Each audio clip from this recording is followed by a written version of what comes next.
अगर आप कानून पर, संविधान पर, भारत के सनातन पर पत्थर फेंक कर मांगोगे तो अभी तो हम यही कह रहे हैं कि अयोध्या तो झांकी है, काशी मथुरा बाकी है। अब यही कहेंगे कि संभल, काशी, मथुरा तीनों बाकी।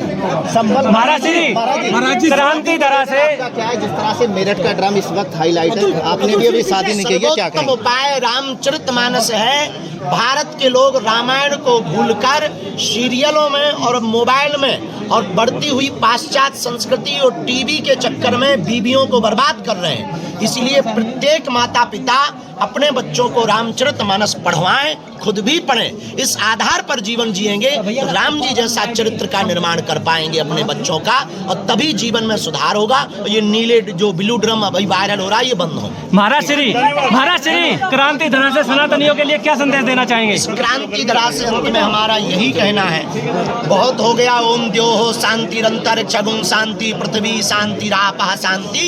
अब इस भारत को बचाने के लिए हिंदुओं ओम द्योः क्रांतिरंतरिक्षं क्रांति पृथ्वी क्रांति रापः क्रांति श्लोक का पाठ होना चाहिए। महाराज जी कुमार शांति की जगह क्रांति का पाठ होना चाहिए। अब देश को तोड़ने की जगह देश को जोड़ने का पाठ होना चाहिए। अब जात बात से ऊपर उठकर राष्ट्रवाद का पाठ होना चाहिए। अब एक हाथ में संविधान तो एक हाथ में गीता और पुराण होनी चाहिए। अब इस देश में औरंगजेब या बाबर महान नहीं, छत्रपति शिवाजी, संभाजी और रघुवर महान है। इस बात की क्रांति होनी चाहिए। औरंगजेब जैसों को जो महान बता रहे हैं, वो कहेंगे कि आप अपनी बुद्धि की शुद्धि करवाओ। ठीक है। अब पसीना तुम्हारा भी बह रहा, बहुत धक्का हो रहा। दिल्ली से वृंदावन की यात्रा करें। मूल उद्देश्य क्या है महाराज जी? कितने दिन की यात्रा रहेगी आपकी? हिंदुत्व को एक करना, भेदभाव छुआछूत मुक्त समाज को संगठित करके विचारों की क्रांति खड़ी करना, ब्रज परिक्षेत्र में विक्रय होने वाले मांस मदिरा का विक्रय पूर्णतया प्रतिबंध हो, सरकार के साथ साथ लोगों के मन में यह संकल्प स्थापित हो। इस ध्येय को लेकर के हम यह दूसरी पदयात्रा अपने जीवन काल की भारत को हिंदू राष्ट्र बनाने के लिए संभल को लेकर के बयान आ रहे हैं। दुर्भाग्य है एक फोटो घटने से बहुत ज्यादा मन में शूरवीरों की भूमि, अध्यात्म की नगरी, सांस्कृतिक अध्यात्म की राजधानी और शिव की नगरी, भगवान औगरनाथ महादेव की नगरी, जहां 1857 में पहली बार देश के लिए प्रथम क्रांति खड़ी हुई थी, जहां की कैंची प्रसिद्ध है, जिसे खेल नगरी कहा जाता है, जो मनसा देवी की नगरी है, काली माता की नगरी है, पांडवेश्वर महादेव की नगरी है, पांचों पांडवों की चर्चा जिस नगर में मिलती है, दादा परशुराम जी का दिव्य स्थान जहाँ पर है, जैन मंदिर जहाँ पर प्रमुख रूप से पाए जाते हैं, ऐसी भूमि मेरठ है जो दिल्ली राजधानी से लगी हुई है। 5 दिवसीय श्री हनुमान कथा की चर्चा हिंदुत्व को जगाने के लिए, हिंदुत्व को एक करने के लिए, देश को तोड़ने वाली साजिशों को नाकाम करने के लिए और देश को जोड़ने वाली क्रांति के संकल्प को लेकर के हम मेरठ की इस पुण्य भूमि पर आए हैं, जहां सनातन धर्म प्रेमी, सनातन सेवा संस्थान, व्यापारी संघ एवं हमारे श्री प्रमुख आयोजक के रूप में श्री नीरज मित्तल जी, इनकी पूरी टीम इस आयोजन को करवा रही है।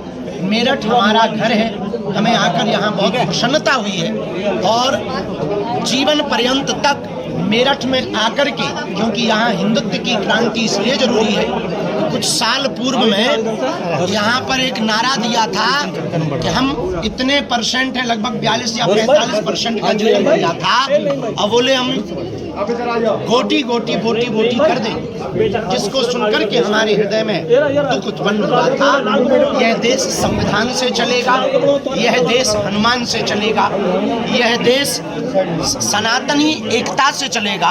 अब पूरे विश्व के लिए एकमात्र सनातन धर्म ऐसा है जो तृतीय विश्व युद्ध से पूरी दुनिया को बचा सकता है। उसी की चर्चा को लेकर के हम मेरठ आए हैं, एक एक करके प्रश्न करना ताकि हम उत्तर दे पाए। साजिश करने वाले लोग हैं, साजिश करने वाले लोग कौन? वो जिनकी न्यूज़ें आप छापते हो, वो जो देश के टुकड़े चाहते हैं, ये पीछे पर्दा कर दो।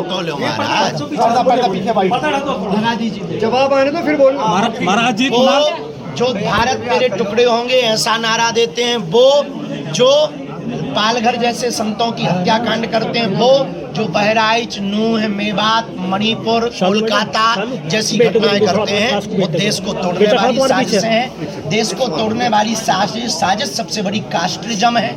हम चाहते हैं इस देश में राष्ट्रिज्म हो, कास्ट नहीं हो।